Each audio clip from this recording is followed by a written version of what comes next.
সারাদিন মুখে যখন রংচং মেখে নাচানাচি করো, ভিডিও বানাও, তখন তোমার কোনো প্রবলেম হয় না। বরকে রান্নাঘরে দাঁড়িয়ে এক রকমের জায়গায় দু রকম রান্না করতে গেলে তোমার তখন কান্না পায়, মাথা ঘোরায়।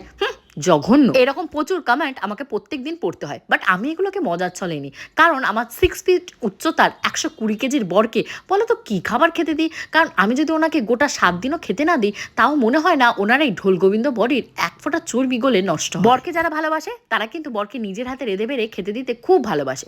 আমিও ভালোবাসি বরকে রেঁধে বেড়ে খেতে দিতে নাই, খাওয়াতে নিয়ে যেতে। উফ, আমার বরের চোখে মুখের খুশিটা জাস্ট দেখো।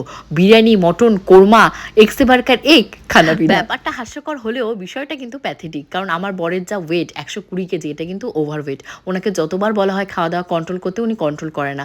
আমি ঘরে হয়তো এক প্রকারের সিদ্ধ টিদ্ধ দিয়ে খেতে দেবো, উনি কি করবে, মিষ্টির দোকানে গিয়ে 300 টাকা 400 টাকার মিষ্টি এক জায়গায় দাঁড়িয়ে ইনস্ট্যান্ট খেয়ে ফেলা আমার বরের পক্ষে কোনো ব্যাপার না।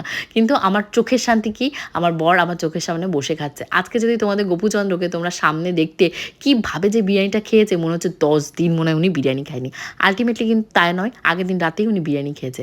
বাট মানুষটা খেতে প্রচণ্ড পছন্দ করে। অনেকেরই বড় আছে এরকম খেতে পছন্দ করে, কিন্তু ওভারওয়েট। তোমরা কারা কারা এরকম আমার মতন সারভাইভ করছো বরকে নিয়ে, অবশ্যই কিন্তু আমাকে কমেন্ট সেকশনে কমেন্ট করে জানিও। আর কারো যদি কোনো সাজেশন থাকে আমার বরকে নিয়ে, সেটাও কমেন্ট করতে পারো। আমি কিন্তু আমার বরকে স্ট্রিক্টলি বলে দিয়েছি যে তুমি জিমে জয়েন করো, জিমে জয়েন করো। কারণ জিম ছাড়া কিন্তু আর বাঁচার কোনো উপায় নেই। বলো তো আজকে আমরা কোথায় খেতে এসেছি? ইয়েস, কেউ যদি গেস করতে পারো অবশ্যই কিন্তু কমেন্ট সেকশনে কমেন্ট করো। ফাইনালি আমাদের খাওয়া দাওয়া হয়ে গেছে।